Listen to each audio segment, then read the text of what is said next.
Good morning. Happy Wednesday. I am reasonably certain at this point that Earl is not going to actually serve his lawsuit. Now, I could be wrong, and this video might very well spur him into serving his lawsuit, and I fucking don't care. Anyway, the thing that leads me to this conclusion, besides the insanely long delay, I believe he filed his lawsuit about a month ago now, and nobody's been served yet. But he posted a video yesterday about Theresa RWA.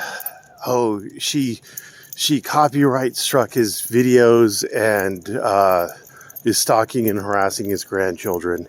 Anyway, as luck would have it, Earl has a fucking lawsuit pending against Theresa RWA. She is a named defendant in his lawsuit. She is literally a defendant in his lawsuit. All he have to do, if there was any merit to his contentions, and I don't know if there is or isn't, I'll get into it in a minute. All he'd have to do is amend his lawsuit to doing the copyright strikes. That would be a violation of the Copyright Act. You can't copyright strike people if you don't have a valid copyright claim. So he could allege that. If there is stalking and harassing, I'm sure that there is some sort of a federal statute. After all, Chauncey Hollingberry, he's up on charges of interstate stalking. Theresa lives in Louisiana. Earl lives in Texas. Sounds like interstate stalking. If there was any truth to it, and you know Earl's the biggest snitch in the goddamn world, you know he's already told the police. So like I said, if there's any truth in it, boom, into the lawsuit. But he didn't do that. What did he do? He made an hour-plus long video, and he put it up on his, and I'm using huge air quotes here, son's channel. Now, why does any of this matter? Well, his son just published, and again, I seriously doubt it's his son, but we'll find out, won't we? If Theresa countersues, and I'm sure that someone with Theresa's tenacity and just spunk. I mean, I don't like her, but she's got tenacity and she's got spunk, and she knows how to sue. She's done a lot of lawsuits, and won. But I'm sure that she's going to countersue, and I'm sure defamation is going to be on the plate. And in order to be able to prove her point and to do the things she needs to do, she's going to need to get discovery on Earl's, and I'm using huge air quotes here, son. Because Earl's, huge air quotes here, son, published a shit ton of defamatory material on Theresa RWA. Earl said it. His, air quotes, son, published it. Guess what Theresa's entitled to? She's entitled to all the fucking discovery on the News Now community channel. She's entitled to it. She gets to know it. Why? Because she gets to know who the fuck the son is. She gets to know who the son is. Oh my God. Earl, you dumb son of a bitch. So anyway, I don't think he's serving that lawsuit, because, you know, he could have just amended it and included those additional complaints against Theresa. So what I'm guessing he's doing is he filed the lawsuit thinking that it's going to stop the video from being put out, but eventually, I mean, he's got to shit or get off the pot. He's got to shit or get off the pot, because if he doesn't do anything, eventually his lawsuit's going to get dismissed. You got to serve it, buddy. You got to serve it, or else eventually this shit's coming out.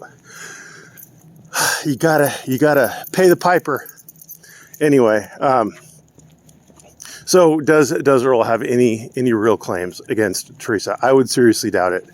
I haven't watched his video. I don't know what all his claims are, but I can surmise if he does show copyright claims issued by Theresa, well, he knows her address, he knows her phone number, he knows her name. It asks you to fill in those things. If you issue a copyright strike, it asks you, what is your name? And you type it in. What's your phone number? You type it in. What's your address? You type it in. So he could have put all that information in and submitted a claim like from his News Now Houston channel against the News Now community channel, or he could have created a new channel, whatever. So I wouldn't put a lot of stock in it. I mean, unless the man's going to actually back it up by putting it in the lawsuit, I don't see any real reason for it. So I would doubt any, like I said, I doubt any copyright claims that he's making. Because Theresa said she didn't do it, so I have no reason to doubt her. And then as far as the stalking and harassing, Earl came into my Discord, Earl's investigator, his defense investigator came into my Discord a few days ago, I'm going to say a week ago now, and started making claims about, Theresa was, of course, nagging at him because that's what she does. And he said something about she should go and see her kids at Lake Charles or something like that. And obviously implying that he knows where her grandkids are. And she was struck by that, as one would be, having their grandkids drug into a conversation. Because believe it or not, it was Earl who drug him in. And anyway, and he also mentioned something about, she was concerned about him showing up at her door. And I made a comment, and you may have seen it in Earl's community page, about if Earl shows up at your door, start blasting. And, that's not legal advice, but if a convicted sex offender with a penchant for firearms, who's been convicted of firearms offenses, who makes thinly veiled threats, shows up at your door, I think any jury in the world is going to believe, and again, this isn't legal advice, but I believe any jury in the world is going to think that you had reason to fear for your life. And you know what? If he's dead, no one can testify against you. That's all I'm saying. That's all I'm saying. And so when it came to me, he said that Earl takes me up on my offer. He said in the third person that he takes me up on my offer to show up at my door. And again, if a convicted violent felon, he violently raped women, he has a penchant for firearms, he's a firearms fetishist who apparently has access to firearms. If he shows up at my door, I'm going to come out blasting, and I ain't stopping until whatever weapon that I have in my hand is empty. And shit, if my wife is next to me, she'll finish hers too. That's all I'm saying. And if you want to take that as a threat, you can do it. That's not legally a threat. That is if he shows up. If he shows up at my door, he's got no reason to show up at my door. So if he shows up, blasting, just pure blasting. I wouldn't show up at his door either. And that's just the way things work in a civilized world. Anyway, so if you're wondering where the stalking and harassing is coming from, I think that is, what does Viva Fry say?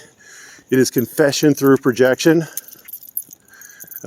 where Earl is apparently the one who is figuring out. I mean, he did it against Shell too. I don't know if anybody else remembers this, but in that Shell video, he goes and he starts talking about, he knows exactly where the Shell executives' kids go to school, what time they get off, who their friends are, blah, blah, blah. I mean, it is his modus operandi. And I have never seen Theresa mention his grandkids. The only time that she's ever mentioned his kids is, number one, Earl has a son named Earl, who was confused by Salvaggio as being Earl, because it's the same name, Earl Warden, and his son, Earl Warden, both with lengthy criminal histories. Who'd have thunk it? Who'd have thunk it? And then the other kids that she's mentioned are the daughters who have allegedly been raped by Earl. He's currently on trial for that. So I mean those are newsworthy things. And anyway, I don't see any evidence of her stalking his kids, and his little butt buddy WTT could not provide any evidence and had to resort to, have you ever seen anything about Earl's kids and you're researching Earl, which obviously would lead to, yeah, she's seen Earl's son, Earl Warden Jr. Anyway, it's all stupid. It's all nonsense. But anyway, if it had merit, it'd be in the lawsuit. If the lawsuit had merit, he would have served it. Yada, yada, yada. Thanks for watching. Have a great day.